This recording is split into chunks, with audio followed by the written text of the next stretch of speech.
Shri Shivakumara Shivamurthy Shivacharya mass ಸಂಘವನ್ನು ಸ್ಮರಿಸುತ್ತಾ ಈ ಪದ್ಯಭಾಗವನ್ನು ಪ್ರಾರಂಭ ಮಾಡೋಣ. ದೇವನೊಲಿದನ ಕುಲವೇ ಸತ್ಕುಲಂ ಹರಿಹರ ರಗಳೆಯ ಕವಿ ಹರಿಹರ ರಚಿಸಿರುವಂತಹ ಪದ್ಯ. ರಗಳೆಯ ಕವಿ ಎಂದೇ ಪ್ರಸಿದ್ಧನಾಗಿರುವ ಹರಿಹರ ದ್ವಾರ ಸಮುದ್ರದ ಹೊಯ್ಸಳ ವೀರನರಸಿಂಹ ಬಳ್ಳಾರನ ಆಸ್ಥಾನದಲ್ಲಿ ಕರ್ಣಿಕನಾಗಿದ್ದರು.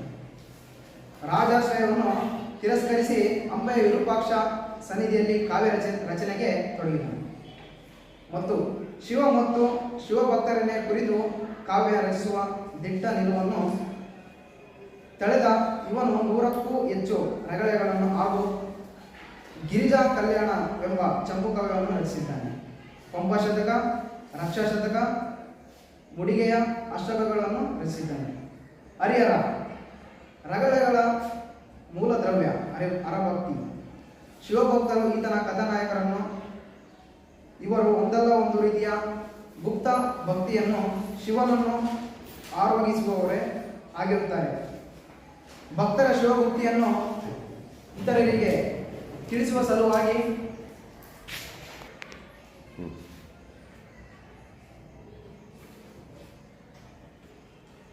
ಈ ಮೂಲಕ ಭಕ್ತರನ್ನು ಪರೀಕ್ಷಿಸುವುದರ ಜೊತೆಗೆ ಅವರ ಭಕ್ತಿಯನ್ನು ಪ್ರಕಟಗೊಳಿಸುವ ಆಗುವುದು. ಪ್ರಸ್ತುತ ರಗಳೆಯಲ್ಲಿ ಚೆನ್ನಯ್ಯನ ಶಿವಭಕ್ತಿಯನ್ನು ಅನಾವರಣಗೊಳಿಸುವ ಚೋಳನಾಡಿನಲ್ಲಿ ಹರಿಯುತ್ತಿರುವ ಕಾವೇರಿ ನದಿಯ ಕಾಣಬಹುದು. ಅರಸನ ಮತ್ತು ಅಲ್ಲಿನ ಮುಖಾಮುಖಿಯ ಜೊತೆಗೆ ಸರಳ ಭಕ್ತಿಯ ಶ್ರೇಷ್ಠವೆಂದು ಸಾರುವ ವಿಚಾರ ಇರುವುದು.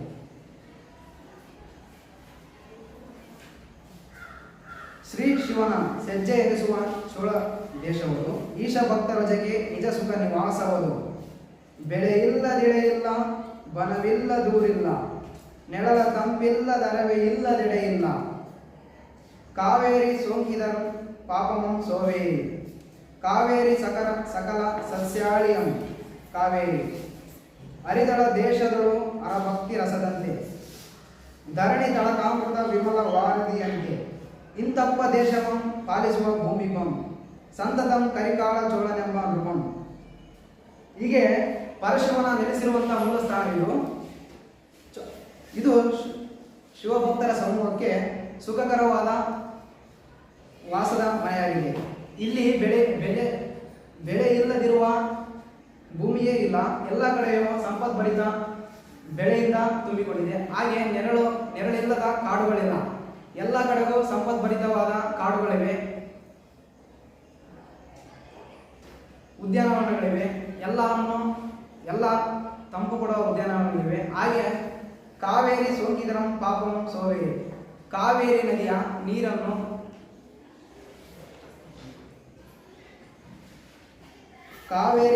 ಸೋಂಕಿದರೆ ಪಾಪಂ ನಿವಾರಣೆಯಾಗುತ್ತದೆ. ಕಾವೇರಿ ಸಮಸ್ತ ಸಸ್ಯ ಸಂಕುಲಕ್ಕೆ ಕಾಪಾಡುತ್ತಾಳೆ. ಕಾವೇರಿ ದೇಶದಲ್ಲಿ ಶಿವನ ಭಕ್ತಿಯ ರಸದಂತೆ ಹರಿಯುತ್ತಿದ್ದಾಳೆ. ಭೂಮಿಗೆ ಅಮೃತವನ್ನು ನೀಡುವ ನಿರ್ಮಲವಾದ ಸಮುದ್ರದಾಗೆ ಕಾವೇರಿ ಇದ್ದಾಳೆ. ಈ ರೀತಿಯಾಗಿರುವ ಚೋಳ ದೇಶವನ್ನು ರಕ್ಷಿಸುತ್ತಿರುವ ರಾಜನು, ನಿರಂತರವಾಗಿ ಆಳುತ್ತಿರುವ ಕರಿಕಾಳ ಚೋಳನೆಂಬ ರಾಜನು ಇದ್ದಾನೆ. ಆ ರಾಜನೊಪ್ಪುವ ರಾಜಧಾನಿಗಳು ವಾಚನ ಗೋಚರ ಅದೆನಿಸಿದನ್ ಅವನಿಯಳು. ಜಾತಿ ಮಾದಾರ ಚೆನ್ನನೆಂಬ ನಾಮ ತನಗೆ, ಒತ್ತಿಪ್ಪುದ ಅನ್ವರ್ಥವಾಗಿ ಮೇರೆ ದುರ್ವರೆಗೆ. ಇರ್ತು ಶಂಕರನ ಗುಪ್ತರಾಧನೆಗೆ ನಚ್ಚಿ, ಸಾರ್ದು ಶಿವ ಭಕ್ತಿಯ ಬೀರದಿಚ್ಛೆಗೆ ಮೆಚ್ಚಿ. ಭಕ್ತ ಚೋಳನ ತುರಂಗ ಬದುಕಬೇಕೆಂದು ಯುಕ್ತಿಯು ಕಾಯಕ ಮನೆಯೊಳಗೊಂಡು ನಡೆದನು. ಕಂಪಣದ ಹುಲ್ಲು ಕಾಯಕವನ್ನೇ ಮರೆ ಮಾಡಿ ಎಂಬೆಂದೇ ಶಿವನ ಅರ್ಚಿಸುತ್ತಿಪ್ಪ ನೋಡುವುದು. ಹೀಗೆ ಕರಿಕಾಳ ಚೋಳ ಒಪ್ಪುವಂಥ ರಾಜಧಾನಿಯಲ್ಲಿ ಮಾತಿಗೆ ಸಿಲುಕದ ಹಾಗೆ ವರ್ಣಿಸಲು ಅಸಾಧ್ಯ ಎನಿಸಿದಂತೆ ರೀತಿಯಲ್ಲಿ ಇರುವ ಭೂಮಿಯಲ್ಲಿ ಜಾತಿಯಲ್ಲಿ ಮಾದಾರ ಚೆನ್ನನೆಂಬ ಹೆಸರು. ಅವನಿಗೆ ಜಾತಿಯೊಂದಿಗೆ ಮಾದಾರ ಚೆನ್ನನ ಹೆಸರು ಇರುವುದು ಅವನಿಗೆ ಅನ್ವಯಿಸುವಂಥ ಹೆಸರಾಗಿ ಅಲಂಕರಿಸಿದೆ. ಹಾಗೆ ಈಗಿರುವ ಮಾದಾರ ಚೆನ್ನನು ಭೂಮಿಯಲ್ಲಿ ಶಿವನ ಬಗ್ಗೆ ರಹಸ್ಯವಾಗಿ ಗುಪ್ತಾರಾಧನೆಯನ್ನು ಮಾಡುವುದನ್ನು ನಂಬಿಕೊಂಡು ಶಿವನ ಭಕ್ತಿಯನ್ನೇ ಪ್ರಕಟ ಮಾಡಿದ ತನ್ನ ಮನಸ್ಸನ್ನು ತಾನೇ ಮೆಚ್ಚಿಕೊಂಡು ಶಿವಭಕ್ತನಾದ ಚೋಳನ ಕುದುರೆ ಬದುಕಬೇಕೆಂದು ಬುದ್ಧಿವಂತಿಕೆಯಿಂದ ಕಾರ್ಯವನ್ನು ಪ್ರೀತಿಯಿಂದ ಮಾದಾರಚನನ್ನು ಮಾಡುತ್ತಿದ್ದಾನೆ. ಒಳಗೆ ಭಕ್ತಿಯ ತಂಪು, ಹೊರಗೆ ಜನ್ಮದ ಸೋಂಪು. ಒಳಗೆ ಮುಕ್ತಿಯ ಗುಂಪು, ಹೊರಗೆ ಜಾತಿಯ ಇಂಪು. ತಿಲದ ತೈಲದ ತೆರೆದೆ, ಕಾಷ್ಟದಾಗ್ನಿಯ ತೆರೆದೆ. ನೆಲದ ಮರೆಯೊಳಗೆ ತಗಲುವ ನಿಧಾನ ತೆರೆದೆ. ಅರಿಯದಂತೊಳಗೆ ಲಿಂಗಾರ್ಚನೆ ಲಿಂಪ. ಅರಿವಂತೆ ಹೊರಗೆ ಕುಲಧರ್ಮ ಕರ್ಮದೊಳಿಂಪ. ಉದಯ ಸಮಯದೊಳಗೆದ್ದು ಕಾಂತಾರದೊಳ ಪಕ್ಕು. ರಾಗದಿಂ ನಿರ್ಮಲ ನದಿ ತೀರದೊಳ ಪಕ್ಕು. ನುಣ್ಮಳ ದಿಂಟೆಯೊಳು ತಳಿರಾಯ ಸ್ವಯಂ ಆಸಿ. ಕಣ್ಮನವನ್ನು ಅವನತ್ತನ್ನು ನಿಲ್ಲಿಸಿ ಕಾಯಿಸಿ. ಹೀಗೆ ಮನಸ್ಸಿನೊಳಗೆ ತಂಪನ್ನು ತುಂಬಿಕೊಂಡು ಹೊರಗೆ ಹುಟ್ಟಿನ ಅಥವಾ ಜನ್ಮದ ಸಂತೋಷವನ್ನು ಸೊಗಸನ್ನು ತುಂಬಿಕೊಂಡು, ಮನದೊಳಗೆ ಮೋಕ್ಷದ ಭಾವನೆಯನ್ನು ತುಂಬಿಕೊಂಡು, ಹೊರಗೆ ಜಾತಿಯ ಬಗ್ಗೆ ಹಿರಿಮೆಯನ್ನು ತುಂಬಿಕೊಂಡು, ಎಳ್ಳಿನೊಳಗೆ ಎಣ್ಣೆ ಕಾಣದಂಥ ರೀತಿಯಲ್ಲಿ, ಕಟ್ಟಿಗೆಯೊಳಗೆ ಬೆಂಕಿಯು ಕಾಣದಂಥ ರೀತಿಯಲ್ಲಿ ಇರುವ ರೀತಿಯಲ್ಲಿ ನೆಲದ ಉದಾರದಲ್ಲಿ ಅಡಗಿರುವ ಹೊಳೆಯುತ್ತಿರುವ ಸಂಪತ್ತಿನ ರೀತಿಯಲ್ಲಿ ಮಾದಾರಚಂದನ ಶಿವನನ್ನು ಪೂಜಿಸುತ್ತಿದ್ದಾನೆ. ಮತ್ತೊಬ್ಬರು ಅರಿಯದಂತೆ ಮನಸ್ಸಿನೊಳಗೆ ಲಿಂಗದ ಅರ್ಚನೆಯನ್ನು ಮಾಡುತ್ತಾ, ಮತ್ತೊಬ್ಬರಿಗೆ ತಿಳಿಯುವಂತೆ ಜಾತಿಯಂತ ಬಂದ ಕೆಲಸವನ್ನು ತನ್ನನ್ನು ತಾನು ತೊಡಗಿಸಿಕೊಂಡಿದ್ದಾನೆ. ಹಾಗೆ ಮಾದಾರಚಂದನು ಸೂರ್ಯೋದಯ ಸಮಯದಲ್ಲಿ ಎದ್ದು ಕಾಡನ್ನು ಪ್ರವೇಶಿಸಿ ಶಿವನನ್ನು ಪ್ರೀತಿಯಿಂದ ಪೂಜೆ ಮಾಡಿ ನದಿ ತೀರ ಪ್ರದೇಶವನ್ನು ಸಮೀಪಿಸಿ ಮಾದಾರಚಂದನ ನದಿ ತೀರದ ನುಣ್ಣೆಯ ಮರಳಿನ ದಿಬ್ಬದಲ್ಲಿ ಎಳೆಗಳಿಂದ ಕೂಡಿದ ಹಾಸಿಗೆಯನ್ನು ನಿರ್ಮಿಸಿ ಮಾದಾರಚಂದನು ಶಿವನನ್ನು ಕಣ್ಮುಂದೆ ತರಿಸಿಕೊಳ್ಳುತ್ತಿದ್ದ. ತಂದು ಸಿಂಹಾಸನದ ಮೇಲೆ ವಿಜಯಂಗಿಸಿ ಸಂದಿಣಿಪ ನೇಹದಿಂ ಪೂರೈಸಿ ಆರೈಸಿ. ಪರಿಮಳದ ತಿರುಳನೆಪೆ ಮೊಲ್ಲೆ ಮಲ್ಲಿಗೆಗಳನ್ನು ಅರಿವರಿಯ ಕಂಪಿಡುವ ಸಂಪಿಗೈ ಅರಳುಗಳಿಂ. ಮರುಗ ದವನಂ ಪಚ್ಚೆ ಬಡ್ಡಳಿಯ ಪೊಗಳಿಂ. ಸುರೆಗೆ ಸುರವಣ್ಣೆ ಚಂಗಣಿ ಗಿಲೆಯ ಪೊಗಳಿಂ. ಸಂಗಡಿಸಿ ಸಿಂಗರಿಸಿ ಹೊಂಗೆಯವರೆ ಏರುತ್ತಿರೆ. ಪೂಜೆ ಲಿಂಗ ಪೂಜೆಗಳೊಳಗೆ ಮನವಿಟ್ಟು ನೀರುತ್ತಂ. ಬಂದು ತೃಣಜಾಲವಂ ಕೈದು ನೆತ್ತಿಯೊಳು ಏರಿ. ಸಂದ ಪುಳಗಂಗಳಂ ತನ್ನ ಮೈಯೊಳು ಏರಿ. ಹಾಗೆ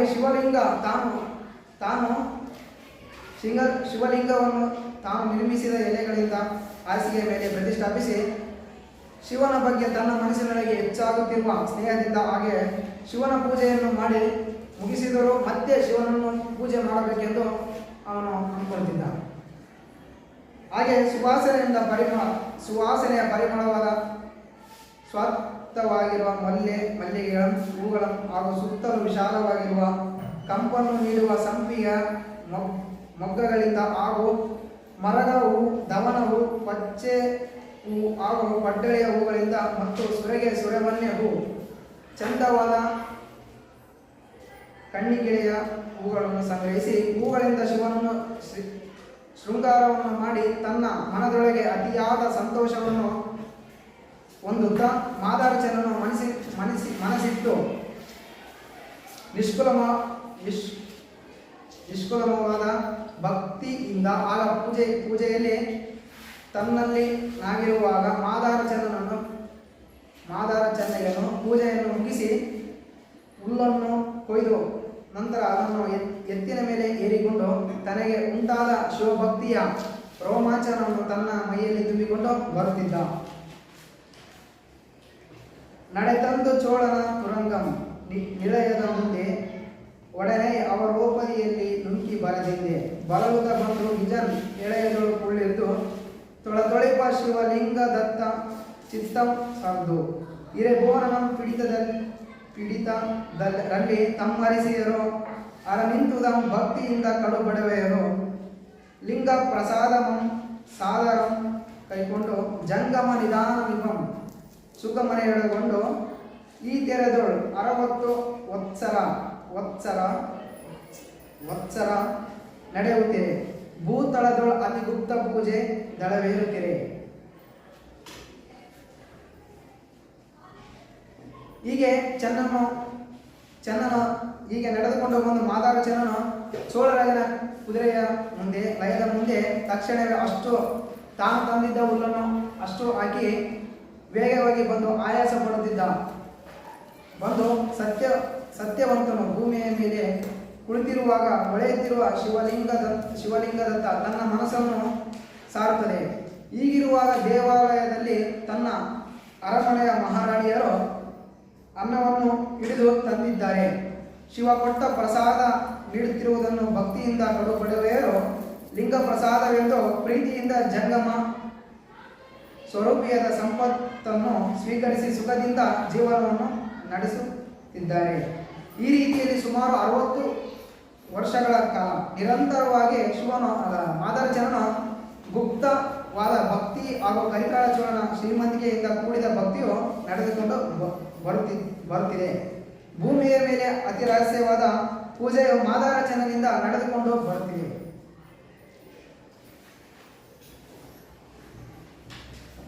ಅರನೋದು ಚೆನ್ನನ ಮೆರವನೆ ಈದರೆ ಎಂದು ಪುರಾಣ ಸರಿ ಸಂತಸ ಪಡುತ್ತಿರಲೊಂದು ದಿವಸದೊಳು ಎಂದಿನಂದದೊಳು ಒಲನಂ ಒಕ್ಕು ಶಿವಲಿಂಗ ಪೂಜೆಯ ಮಾಡಿ ಹರ್ಷಂ ಬಿಕ್ಕು ಬೇಗದಿಂ ಕುಲುಗೊಯ್ದು ಮೈಲನೋಳ್ ನೆರೆಹೇರಿ ರಾಗದಿಂ ಗಳಗಳನೆ ನಡೆತರುತ್ತಂ ಮೀರಿ ಕಂಪಣದ ತಾಣದೊಳು ಉಲ್ಲನೊಲವಿಂ ನೂಕಿ ಸೋಂಬೇರಿ ಚಿತ್ತಜಾರಿಯ ಚಿತ್ತಮಂ ಸೋಂಕಿ ಮನೆಗೆ ಬಂದನು ಮಿಸದೆ ಕುಳ್ಳಿದ್ದು ನೆನೆಯುವುದಿರೆ ವನಿತೆ ತಂದಂಬ ಕಳಮಂ ಮೆಲ್ಲ ನೀಡುವುದಿರೆ.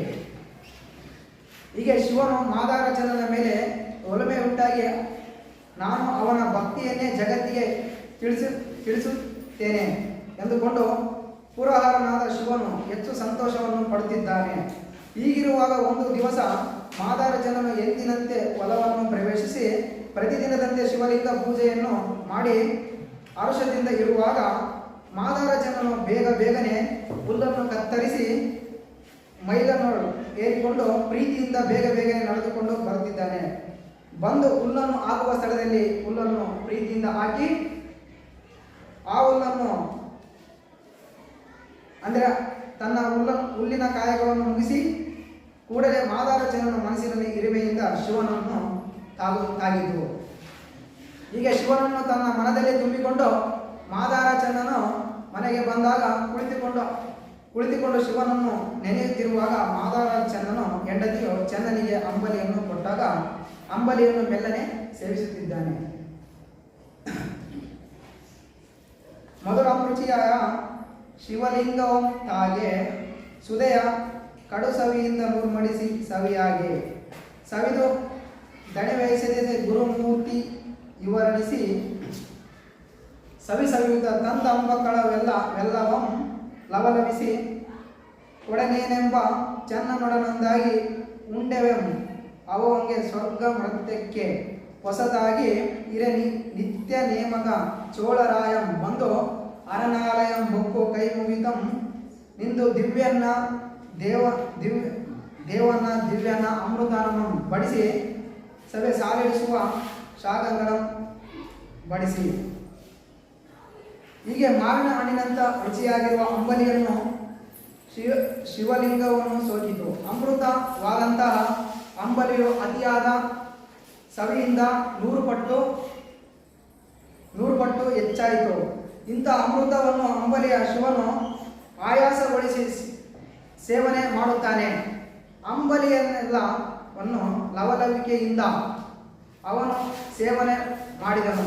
ಹರಹರನು ಮಾದಾರ ಚೆನ್ನನು ಸೇವಿಸುತ್ತಿರುವ ಹಾಲನ್ನು ಶಿವನು ಸೇವಿಸದೆ ಪ್ರಸಂಗವನ್ನು ಹೀಗೆ ವರ್ಣಿಸುತ್ತಿದ್ದಾನೆ. ಚೆನ್ನನ ಮನಸ್ಸಿನಲ್ಲಿ ಶಿವನು ಒಂದಾಗಿ ಭೂಲೋಕಕ್ಕೆ ಹಾಗೂ ದೇವಲೋಕಕ್ಕೆ ಹೊಸದಾದ ರೀತಿಯಲ್ಲಿ ಅಂಬಲಿಯನ್ನು ಸೇವನೆ ಮಾಡಿದನು. ಹೀಗಿರುವಾಗ ಪ್ರತಿದಿನದ ನಿಯಮದಂತೆ ಚೋಳರಾಯನ ಬಂದು ಶಿವನ ದೇವಾಲಯವನ್ನು ಪ್ರವೇಶ ಮಾಡಿ ಕೈ ಮುಗಿಯುತ್ತಾ ನಿಂತುಕೊಳ್ಳುತ್ತಾನೆ. ಚೋಳರಾಯನು ಶಿವಲಿಂಗದ ಮುಂದೆ ದೇವರಿಗೆ ಸಮರ್ಪಿಸುವ ಅನ್ನ ಶ್ರೇಷ್ಠವಾದ ಅನ್ನ ಹಾಗೂ ಹಾಲಿನಿಂದ ಮಾಡಿದ ಅನ್ನವನ್ನು ಸವಿಯಾದ ಆಹಾರವನ್ನು ಸಾಲಾಗಿ ಒಂದರ ನಂತರ ಮತ್ತೊಂದರಂತೆ ಶಾಖದಿಂದ ತುಂಬಿದ ಆಹಾರವನ್ನು ಬಡಿಸುತ್ತಿದ್ದಾನೆ. ಅಪ್ಪಳಂ ಚಿಲುಪಾವ ಘಟ್ಟಗಳನ್ನಲ್ಲಿ ತುಪ್ಪಮಂ ಕೆನೆ ಮೊಸರು ಸಕ್ಕರೆಯನ್ನಲ್ಲಿ ಬಳಸಿ ಏರು ಸಾರುತಂ ಜವನಿಗೆಯನ್ನು ಸರಿಸಿ ಮೃಡನೆ ಅರೆದೈದು ನವಲೆ ನಮಸ್ಕರಿಸಿ ಆರನಲ್ಲಿ ಏನು ಮುಟ್ಟದೆ ಆರಯ್ಯದಿರೆ ಪರಿಕಿಸದೆ ವಾಸಿಸದೆ ಲೆಕ್ಕಿಸದೆ ಸುಮ್ಮನಿರೆ ತೊಟ್ಟನ್ನ ಜವನಿಗೆಯನ್ನು ಸರಿಸಿ ಕಾಣುತ್ತಂ ಕೆಟ್ಟೆ ನಿಂತೆ ಕಾಯ್ತ ಎನ್ನುತ್ತಲ್ ಉರಮಣಿಸುತ್ತಂ ಕಿತ್ತಗಲ್ಲೆನೆತ್ತಿಕೊಂಡವನು ಕೊರಳನಲ್ಲಿ ಒತ್ತಿ ಓಡುತ್ತಿರಲಿ ಶಂಕರನ ಕಂಡಲ್ಲಿ. ಹೀಗೆ ಅಪ್ಪಳ ಹಾಗೂ ಕೆನೆ ಹಾಲಿನ ಸಣ್ಣ ಸಣ್ಣ ಮಡಿಕೆಗಳನ್ನು ಮತ್ತು ತುಪ್ಪವನ್ನು ಸಕ್ಕರೆಯಿಂದ ಮಾಡಿದ ಕೆನೆ ಮೊಸರನ್ನು ಶಿವನ ಮುಂದೆ ಸಾಲಾಗಿ ಬಡಿಸಿ ನಂತರ ಕರಿಕೋಳ ಚೋಳನ ಪಕ್ಕಕ್ಕೆ ಸರಿದು ಪರದೆಯನ್ನು ಇಳಿದು ಶಿವನ ಪ್ರಸಾದವನ್ನು ಸೇವನೆ ಮಾಡು ಎಂದು ಶಿವನಿಗೆ ನಮಸ್ಕರಿಸಿ ಹಿಂದೆ ಸರಿಯುತ್ತಾನೆ. ಆಗ ಕರಿಕಾಳ ಚೋಳನನ್ನು ಪರೀಕ್ಷಿಸದೆ ಅಲ್ಲಿ ನೆಲೆಗೊಳ್ಳದೆ ಚೋಳನನ್ನು ಲೆಕ್ಕಿಸದೆ ಅಲ್ಲೇ ಇರುವಾಗ ಏನು ಪ್ರಸಾದವನ್ನು ಮುಟ್ಟದೆ ಇರುವಾಗ ಸುಮ್ಮನಿರುವಾಗ ಕರಿಕಾಳ ಚೋಳನು ಪರದೆಯನ್ನು ಪಕ್ಕಕ್ಕೆ ಸರಿಸಿ ನೋಡುತ್ತಾನೆ. ಆಗ ಕರಿಕಾಳ ಚೋಳನ ನಾನು ಕೆಟ್ಟೆನ್ ಎಂದುಕೊಂಡು ಚಿಂತಿಸುತ್ತಾ ಈ ರೀತಿ ಏಕಾಯಿತು ಎಂದು ಭಯಪಡುತ್ತಾನೆ. ಆ ತಕ್ಷಣವೇ ಹೀಗೆ ಮಾಡುತ್ತಾನೆ. ಚೋಳನ ಕತ್ತಿಯನ್ನು ತೆಗೆದುಕೊಂಡು ತನ್ನ ಕೊರಳ ಮೇಲಿಟ್ಟುಕೊಂಡು ತನ್ನ ಶಿರವನ್ನು ಕತ್ತರಿಸಿಕೊಳ್ಳಲು ಮುಂದಾಗುತ್ತಾನೆ. ಆ ಕ್ಷಣದಲ್ಲೇ ಕರಿಕಾಳ ಚೋಳನ ಶಿರವನ್ನು ಕತ್ತರಿಸಿ ಮುಂದಾಗುತ್ತಾನೆ. ಆಗ ತಕ್ಷಣವೇ ಶಿವನು ಪ್ರತ್ಯಕ್ಷವಾಗುತ್ತಾನೆ. ಓ ವಿಚಾರವಿಲ್ಲದೆ ಇಂತು ಮಾಡ್ಪರೆ ಆಹಾ ನಿಮ್ಮರಸುತನವೆಮ್ಮಲ್ಲಿ ಮಾಡ್ಪರೆ ಕಂಡಯ್ಯ ಚೋಳ ನಿನಗಿನಿತು ಸೈರಣೆ ಇಲ್ಲ ಉಂಡೇವ ಚೆನ್ನನೊಡನೆ ನಮಗೆಂದು ಹಸಿವಿಲ್ಲ ಕೇಳಂಬಗಳದ ಸವಿಯನೆಂದೆಪ್ಪೆಂ ಚೋಳಾದಿಗಳು ಪಡೆಯರೇನೆಂದು ಬಣ್ಣಿಪಂ ಇಂದು ಶಿವನ ಲಿಂಗದೊಳು ಹೊಗಳ್ ಕಾಣುತ್ತಂ ನಿಂದು ಚೋಳಂ ಕೌತುಕಂ ಮಿಕ್ಕು ನೋಡುತ್ತಂ ಬೆರಗಾಗಿ ಬೆಂಡಾಗಿ ಚೆನ್ನನ ಚಿಂತಿಸುತ್ತೆ ಕರೆಗೊರಳ ನಿಂತುಂಬರೆ ಎಂದು ಉರುಳಿಸುತ್ತೆ. ಹೀಗೆ ಶಿವನು ಪ್ರತ್ಯಕ್ಷವಾಗಿ ಕರಿಕಾಳ ಚೋಳನಿಗೆ ಹೀಗೆ ಹೇಳುತ್ತಾನೆ, ಅಯ್ಯ ಚೋಳ, ವಿಚಾರವಿಲ್ಲದೆ ನೀನು ಹೀಗೆ ಮಾಡುವುದೇ ನಡೆದುಕೊಳ್ಳುವುದು ಸರಿಯೇ?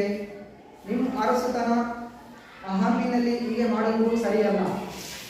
ಹಾಗೆ ನೋಡು ಚೋಳರಾಜನೇ, ನಿನಗೆ ಸ್ವಲ್ಪವೂ ಸಹನೆ ತಾಳ್ಮೆ ಇಲ್ಲ. ನಾವು ಇಂದು ಚನ್ನನ ಮನೆಯಲ್ಲಿ ಊಟ ಮಾಡಿದ್ದೇವೆ, ಆದ್ದರಿಂದ ನಮಗೆ ಹಸಿವಿಲ್ಲ ಎಂದು ಶಿವನ ಕರಿಕಾಳ ಚೋಳನಿಗೆ ಹೇಳುತ್ತಾನೆ. ಶಿವನು ಚೋಳರಾಜನೇ ಕೇಳು, ಅಂಬಲಿಯ ರುಚಿಯನ್ನು ಏನೆಂದು ಬಣ್ಣಿಸಲಿ ಎಂದು ಕೇಳುತ್ತಿರುವಾಗ ಚೋಳ ಪರಿವಾರದವರು ಸೈನಿಕರು ಆಶ್ಚರ್ಯದಿಂದ ಇದು ಏನೆಂದು ಬಣ್ಣಿಸಲಿ ಕೇಳುತ್ತಿದ್ದಾರೆ. ಆಗ ಶಿವನು ಆ ಲಿಂಗದೊಳು ಪ್ರವೇಶವನ್ನು ಮಾಡುತ್ತಾನೆ. ಅಲ್ಲೇ ನಿಂತಿದ್ದ ಕರಿಕಾಳ ಚೋಳನು ಆಶ್ಚರ್ಯದಿಂದ ಇದೆಲ್ಲವನ್ನು ನೋಡುತ್ತಿದ್ದಾನೆ. ಕರಿಕಾಳ ಚೋಳನು ಬೆರಗಾಗಿ ತಲೆಬಾಗಿ ಮಾದಾರ ಚಂದನ ಬಗ್ಗೆ ಚಿಂತಿಸಿರುವಾಗ ಕಪ್ಪು ಕೊರಳನ್ನು ಹೊಂದಿರುವ ಶಿವನು ಈ ರೀತಿಯಾಗಿ ಚನ್ನನೊಡನೆ ಊಟ ಮಾಡುವುದೇ ಸರಿಯೇ ಎಂದು ಕರಿಕಾಳ ಚೋಳನಿಗೆ ಹೊಟ್ಟೆ ಕಿಚ್ಚು ಪಡುತ್ತಾನೆ. ಹಾಗೆ ಯೋಚಿಸುತ್ತಾನೆ. ಪರಮಂಗೆ ಉಣ್ಣಲಿತ್ತ ಶರಣಂ ನೋಡುವೆಂ ಹರ್ಷದಿಂದ ಅನಾವರ ಕರ್ಣಮಂ ಸೋಡುವೆಂ ನಡೆದರೆಯದೆಚ್ಚಿಸುಕಿ ಕಾಲಡೆಯೈತರುತ್ತೆ ಎಡಬಲದ ಮಕುಟ ವರ್ಧನರೊಡನೆ ನಡೆಯುತ್ತೀರಿ ಪುರಾರಂಗುಣಿಲಿತ್ತ ಚೆನ್ನನಂ ತೋರಿರೆ ಗುರುಲಿಂಗದೊಡನುಂಡ ಚೆನ್ನನಂ ತೋರಿರೆ ಎಂದಲ್ಲಿ ಚಿತ್ತಾನುತಮ ತಾಪದಿಂದ ಕೇಳುತ್ತಂ ಅಂದಲ್ಲಿ ದೆಸೆಗೆ ದೂತರಂ ಕಳುಪುತಂ ಚೆನ್ನಯ್ಯನಿಗೆ ಗುಡಿಯಲಿದೆ ಎಂದು ತೋರುತ್ತೀವಿ ಚೆನ್ನಯ್ಯ ನೊಳಗೈದನೆಂದು ನೆನಪೇಳುತ್ತೀವಿ. ಹೀಗೆ ಶಿವನು ಕರಿಕಾಳ ಚೋಳನ ಬಗ್ಗೆ ಹೇಳುತ್ತಾನೆ. ಪರಶಿವನಿಗೆ ಉಣ್ಣಲು ಇಟ್ಟಂತಹ ಶಿವಭಕ್ತನನ್ನು ನೋಡಬೇಕೆಂದು ಸಂತೋಷದಿಂದ ನಾನು ಅವರ ಕೆಲಸವನ್ನು ನೋಡಬೇಕು ಎಂದು ನಡೆದು ತಿಳಿಯದೆ ಅತಿ ಸುಖಿಯಾದ ಕರಿಕಾಳ ಚೋಳನು ಶಿವಭಕ್ತನಾದ ಮಾದಾರಚಂದ್ರನು ಕಾಣಲು ಎಂದು ನಡೆದು ತಿಳಿಯದೆ ಕರಿಕಾಳ ಚೋಳ ಮತ್ತು ಕಾಲ್ನಡಿಗೆಯಲ್ಲಿ ನಡೆದು ಬರುತ್ತಾನೆ. ಆಗ ತನ್ನ ಎಡಬಲದಲ್ಲಿ ಕಿರೀಟಧಾರಿಗಳಾದ ಮಂತ್ರಿಗಳು, ಸೇನಾಧಿಪತಿಗಳು, ಹಾಗೆ ಅವರ ಪರಿವಾರದವರು ರಾಜನ ಬಳಿ ನಡೆದು ಬರುತ್ತಿದ್ದಾರೆ. ಕರಿಕಾಲ ಚೋಳ ಶಿವಭಕ್ತರನ್ನು ಹುಡುಕುತ್ತಾ ಕೇಳುತ್ತಿದ್ದಾನೆ. ಕೈಲಾಸ ವಾಸಿಯಾದ ಶಿವನಿಗೆ ಉಣ್ಣಲಿಕ್ಕೆ ಇಟ್ಟವನ ಮನೆ ಯಾವುದು? ಕೊಟ್ಟಂತ ಮನೆ ಯಾವುದು? ಚನ್ನನ ತೋರಿಸಿರಿ. ಗುರುಲಿಂಗದ ಜೊತೆಯಲ್ಲಿ ಊಟ ಮಾಡಿದ ಆ ಮಾದಾರ ಚನ್ನನನ್ನು ತೋರಿಸಿರಿ. ಅಲ್ಲೇ ಮನುಷ್ಯನೊಳಗೆ ಉಂಟಾದ ಸಂತಾಪದಿಂದ ಕೇಳುತ್ತಾ ಬರುತ್ತಿದ್ದಾನೆ. ಮಾದಾರ ಚನ್ನನ ಹುಡುಕಲು ದಿಕ್ಕಿಗೆ ಸೇವಕರನ್ನು ಮತ್ತು ಸೈನಿಕರನ್ನು ಕಳುಹಿಸುತ್ತಿದ್ದಾನೆ. ಆಗ ಕರಿಕಾಲ ಚೋಳನಿಗೆ ಅಲ್ಲಿರುವ ಜನಗಳು ಮಾದಾರ ಚನ್ನನ ವಾಸಿಸಿರುವ ಗುಡಿಸಲು ಇದೆ, ಹಾಗೆ ಮಾದಾರ ಚನ್ನನು ಗುಡಿಸಿಲ ಒಳಗಿದ್ದಾನೆ ಎಂದು ಕೆಲವು ಅಕ್ಕಪಕ್ಕ ಮನೆಯವರು ಹೇಳುತ್ತಾರೆ. ಒಳಗೆ ಚೆನ್ನಯ್ಯ ನೆರೆ ಕಂದುತಂ ಕುಂದುತಂ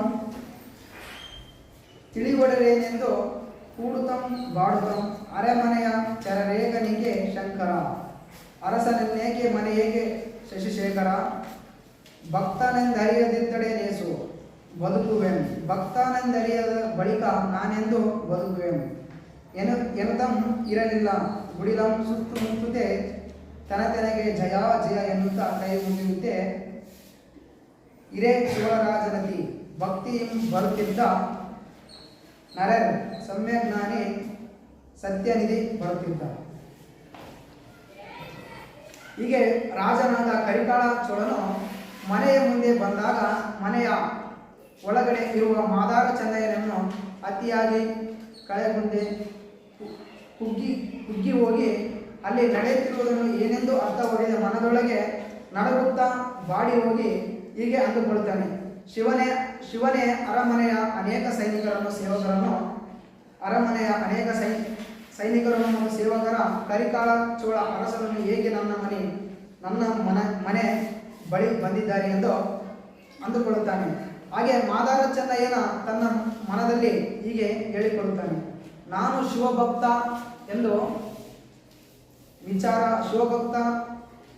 ಎಂಬ ವಿಚಾರ ಯಾರಿಗೆ ಗೊತ್ತಾಗದಿದ್ದರೆ ನಾನು ಚೆನ್ನಾಗಿ ಬದುಕುವೆ.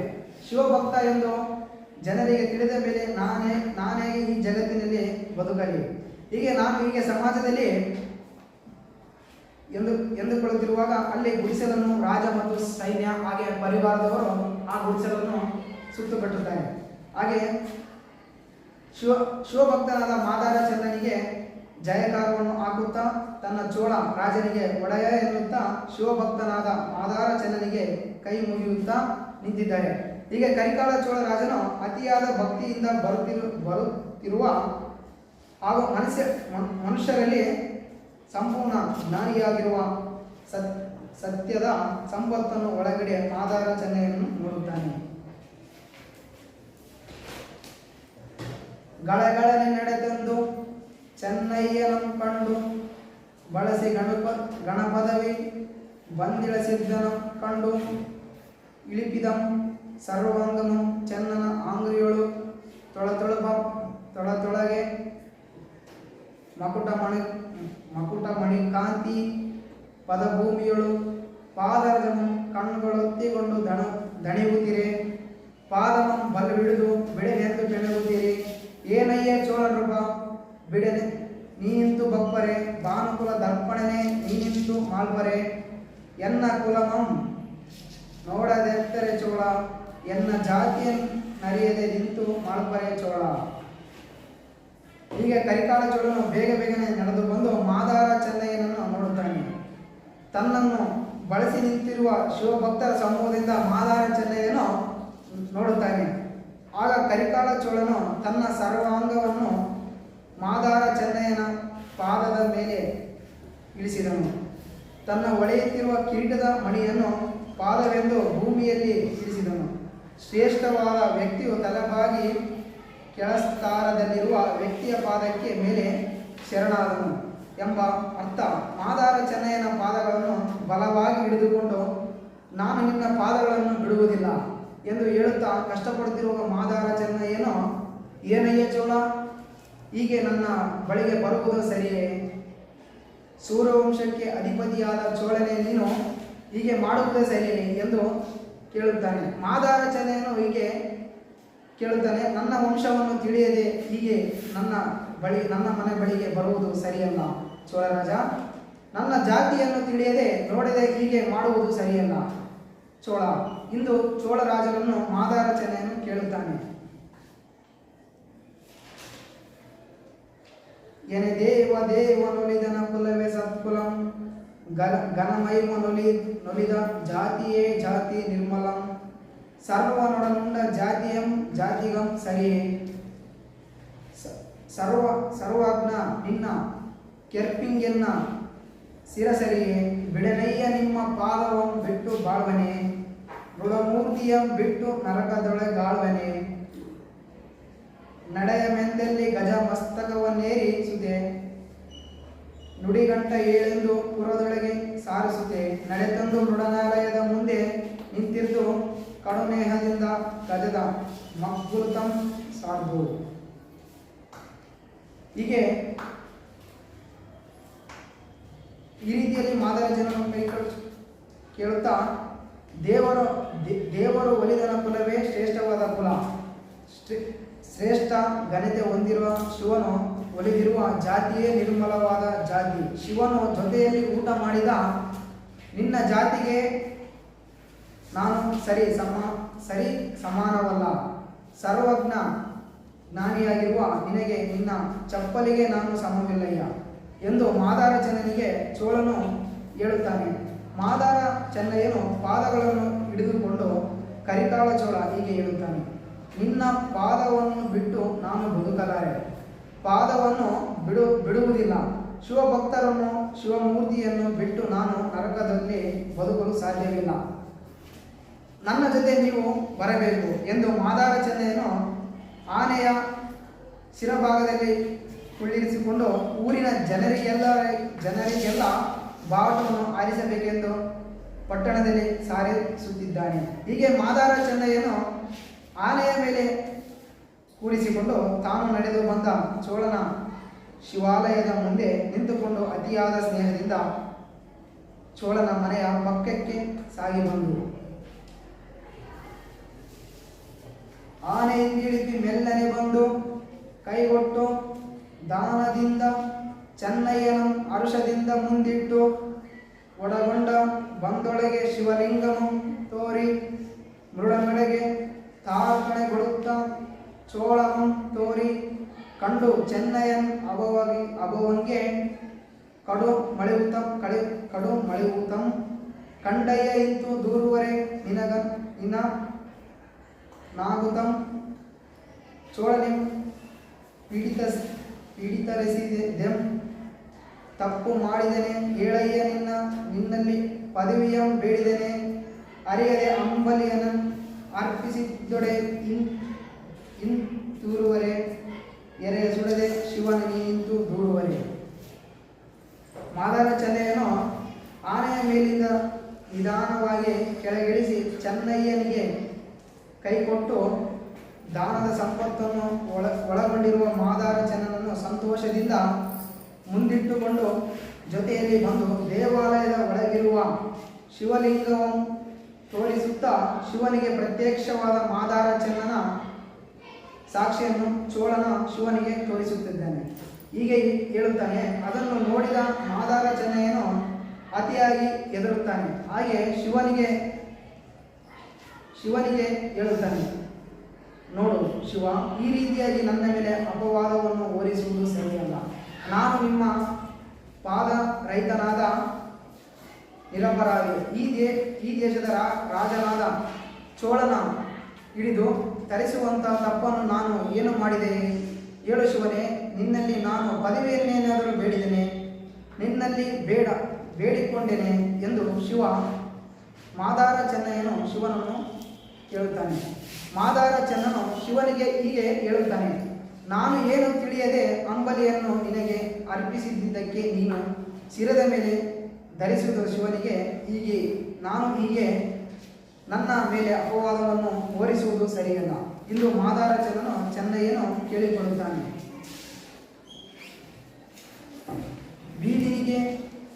ಮೇದಿನಿಗೆ ಬೀದಿಗರು ವಾದಿದೊಂದೆಯ ಭಕ್ತಿ, ವೇದಿಕೆ ಅರಳೆಲೆಯನ್ನು ತಂದಿಕ್ಕಿದೆ ಭಕ್ತಿ. ಇನ್ ಇಳೆ ಹೇಳುತ್ತೆ ಇರೇನ್ ಎನ್ನುತ್ತಲಂತಿ ಭಾಷೆಯ ಮಾಡೆ, ಚೆನ್ನಯ್ಯ ನಿಲದಲಗ ಕಿತ್ತು ಕೊಳಗು ಉಡಿ, ಶಿವಲಿಂಗದಿಂದ ಶಿವನೈತೆಂದು ನೆರಪಿಡಿದು ಅವಿಚಾರದಿಂದಿತ್ತು, ಶಿವನೈದು ನೆರಪಿಡಿದು ಮಾಳ್ಪರೆ ನಿನ್ ಅರಿದು, ಮರೆಯ ಚೋಳಂಗೆ ಹೋದರೆ ಕೋಪವೆನಿದ್ದೇಕೆ, ಅರಿಯದೆಂದವೋ ಚೆನ್ನ ಸೈರಿಸು ಸಾತುರವೇಕೆ, ಎಂದು ಮೃಡಮೂರ್ತಿ ಚೆನ್ನಂಗೆ ನೇಹಮನೆಂದು ನಿಂದು ಚೋಳಂಗೆ ಚೆನ್ನನ ತೋರಿದಂ ನುಡಿದು.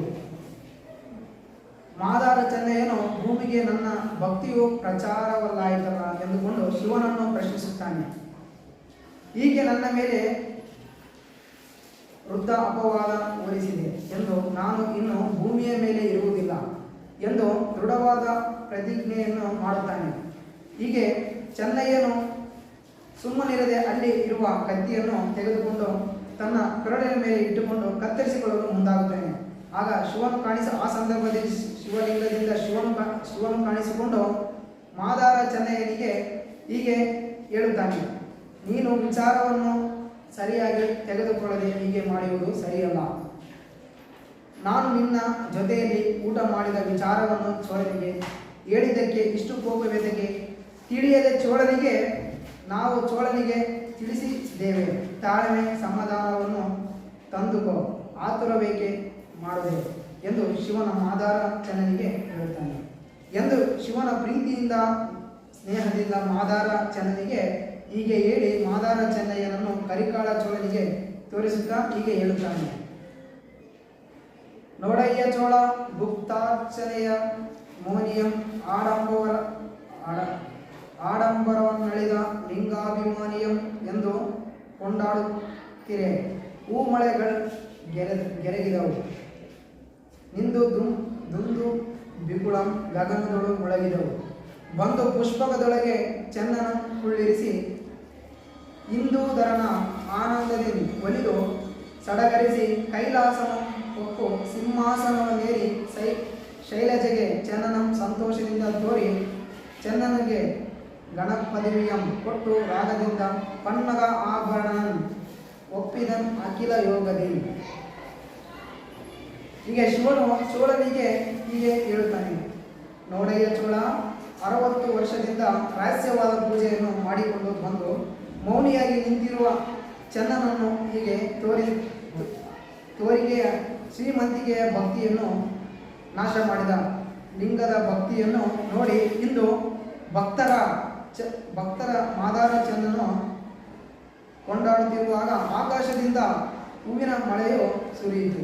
ಹೀಗಿರುವಾಗ ನಭದಲ್ಲಿ ನಾಗರಿಯ ದುಂದುಂಬಿ ಶಬ್ದಗಳು ಮೊಳಗಿದವು.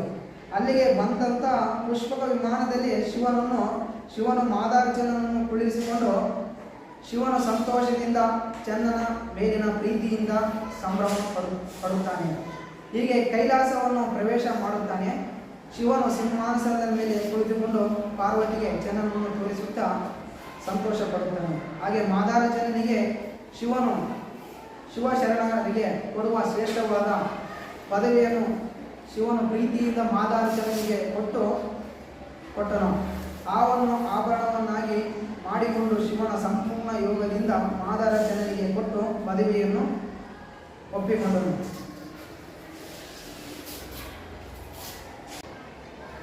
ಇಲ್ಲಿಗೆ ಈ ಪದ್ಯದ ಸಾರಾಂಶ ಮತ್ತು ಪದ್ಯ ಮುಕ್ತಾಯವಾಗಿದೆ. ಧನ್ಯವಾದಗಳು.